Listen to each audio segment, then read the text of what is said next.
எண்ணெய்னு எடுத்தாலே அதுல இரண்டு விதம் இருக்கு. ஒன்று தாவர எண்ணெய், இன்னொன்னு விலங்குல இருந்து வரக்கூடிய எண்ணெய். இந்த தாவர எண்ணெய் அப்படின்னு எடுத்துட்டீங்கன்னா அந்த தாவர எண்ணெயில எந்த விதமான கொலஸ்ட்ரால் என்கின்ற அந்த கொழுப்பு சத்து கிடையாது. ஏன்னா கொலஸ்ட்ரால் அப்படிங்கறதே ஒரு விலங்குல இருந்து வரக்கூடிய எண்ணெய். அது என்ன சார் விலங்குல இருந்து எப்படி எண்ணெய் வரும்னு பாத்தீங்கன்னா நம்ம நெய், வெண்ணெய் இதெல்லாமே விலங்குல இருந்து வரக்கூடியது.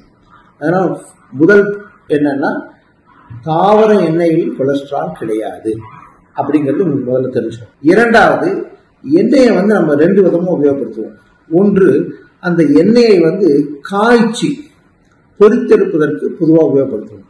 அதில் நீங்க என்ன புரிஞ்சுக்குங்க, எந்த விதமான எண்ணெயாக இருந்தாலும் அது அதிக காய்ச்சும் பொழுது அதனுடைய நல்ல தன்மை குறையும். தாவர எண்ணெய்களில் நல்ல சூடு அதிகமானாலும் அதை தாங்கி நல்ல தன்மை கெடாம இருக்கிறது முக்கியமா பாத்தீங்கன்னா கடலெண்ணெய் அதுல முதல்ல, ரெண்டாவது நல்லெண்ணெய். இந்த ரெண்டு எண்ணெயை தவிர மற்ற எந்த எண்ணெயை நீங்க ரொம்ப காய்ச்சினாலும் அதனுடைய நல்ல தன்மை கெட்டு போகும். ஆனாலும் அப்படி காய்ச்சி உபயோகப்படுத்திய எண்ணெயை திரும்ப உபயோகப்படுத்தக்கூடாதுங்கிறது இது. தாவர எண்ணெய்களை தவிர விலங்கு எண்ணெயில பாத்தீங்கன்னா நெய்யில நீங்க என்ன வேணா பொரிக்கலாம், அதனுடைய தன்மை மாறாது. ஆனா நெய் அளவாக இருக்கணுங்கிறது நமக்கு தெரியும். அதனால நெய்யில அந்த மாதிரி பொரிச்சு செய்வதை நம்ம விரும்புறதில்லை.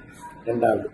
மூணாவது, இந்த எண்ணெயில சில எண்ணெய்கள் இப்ப பொதுவாக பாத்தீங்கன்னா இந்த ஆலிவ் எண்ணெய் பத்தி நிறைய நம்ம பேசுறோம். இந்த ஆலிவ் எண்ணெய், நல்லெண்ணெய் இவையெல்லாம் கொஞ்சம் பக்கத்துல இருக்கக்கூடிய அந்த குடும்பத்தை சேர்ந்த எண்ணெய்கள். இந்த எண்ணெய்கள்ல நம்ம என்ன பண்ணலாம் அப்படின்னா, பொதுவாக இளம் சூடாக அல்லது சூடு இல்லாமல் சாதாரணமாகவே நம்ம கலந்து உபயோகப்படுத்தலாம். ஆமா, இப்படி எல்லாம் பல விதமா நம்ம பண்றதுக்கு முன்னால ஒரு அடிப்படை முக்கியமான ஒரு விஷயத்தையும் நான் உங்களுக்கு சொல்றேன். பொதுவாக ஒரு எண்ணெய்ன்னு எடுத்தீங்கன்னா அது பலவிதமான கொழுப்புகளினுடைய கலவை. இப்ப பொதுவாக கொழுப்பை ரெண்டு விதமா பிரிக்கிறோம்.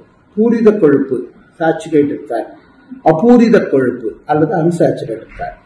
பொதுவாக எந்த எண்ணெயில அன்சாச்சுரேட்டட் ஃபேட் அதிகமா இருக்கோ அதனால உங்களுக்கு அந்த கொலஸ்ட்ரால் பரிமாணங்கள் ரத்த குழாய்க்குள்ள உருவாக தடுக்கப்படும். பூரித கொழுப்பு அதிகமா இருந்தா அது உடம்புல உள்ள போய் லிவர்ல, நம்முடைய ஈரல்ல கொலஸ்ட்ராலாக அது மாற்றப்பட்டு இந்த அடைப்புகளை கொடுக்கக்கூடிய வாய்ப்பு உண்டு. பொதுவாக தாவர எண்ணெய்கள்ங்கிறது நமக்கு ரொம்ப சேஃப்.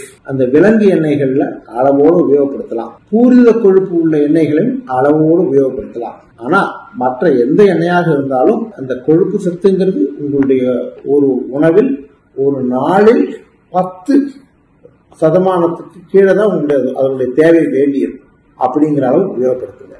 அதாவது நீங்க உங்களுக்கு ஒரு 1000 கேலரிஸ் நீங்க சாப்பிட்றீங்க அப்படின்னா அதுல ஒரு 100 கேலரிஸ், 120 கேலரிஸ் பக்கம் உங்களுக்கு இந்த கொழுப்பு சத்துல இருந்து வந்தால் போதுமானது.